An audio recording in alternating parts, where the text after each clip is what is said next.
उत्तर प्रदेश और उत्तराखंड में प्रचंड बहुमत से बीजेपी की जीत के बाद से उठा ईवीएम घोटाले का मुद्दा लाख कोशिशों के बाद भी शांत नहीं हो पा रहा है।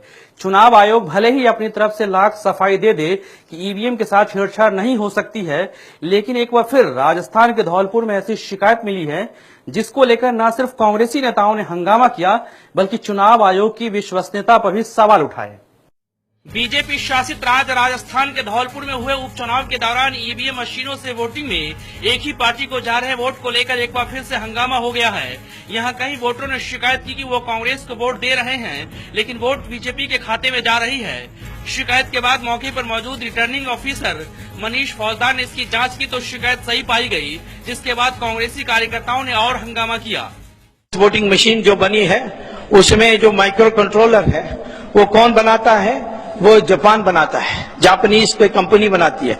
तो मैंने उस जापानीज कंपनी को कांटेक्ट किया कि जो आप माइक्रो कंट्रोलर हमारे ईवीएम में लगाते हैं, क्या आप अपने जापान के कंपनी में भी, जापान के ईवीएम में भी लगाते हैं? तो उसने कहा हम कोई पागल हैं, हम तो ईवीएम नहीं उपयोग करते हैं, हम तो बैलेट पेपर में ही चलते हैं।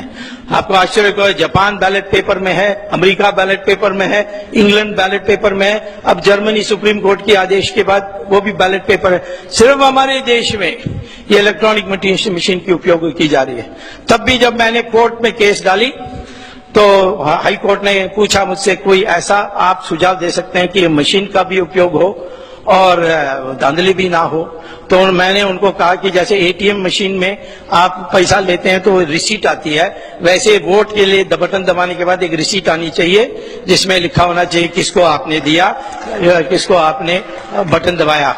ईवीएम घोटाले का ताजा मामला धौलपुर में सामने आने के बाद एक बार फिर विपक्षी पार्टियों के नेताओं ने बीजेपी और चुनाव आयोग को लेकर सोशल मीडिया पर जमकर भड़ास निकाली। दिल्ली के सीएम अरविंद केजरीवाल और डिप्टी सीएम मनीष सिसोदिया ने आशंका जताई कि अगर ऐसा है तो क्या दिल्ली का एमसीडी चुनाव निष्पक्ष होगा।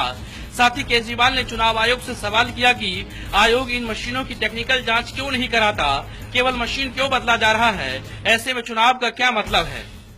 राजनीतिक पार्टियों की माने तो ईवीएम घोटाला कर चुनाव आयोग बीजेपी को मदद कर रहा है। अगर ऐसा नहीं है तो फिर बीजेपी खुद आगे बढ़कर ईवीएम घोटाले की जांच की मांग क्यों नहीं करता है।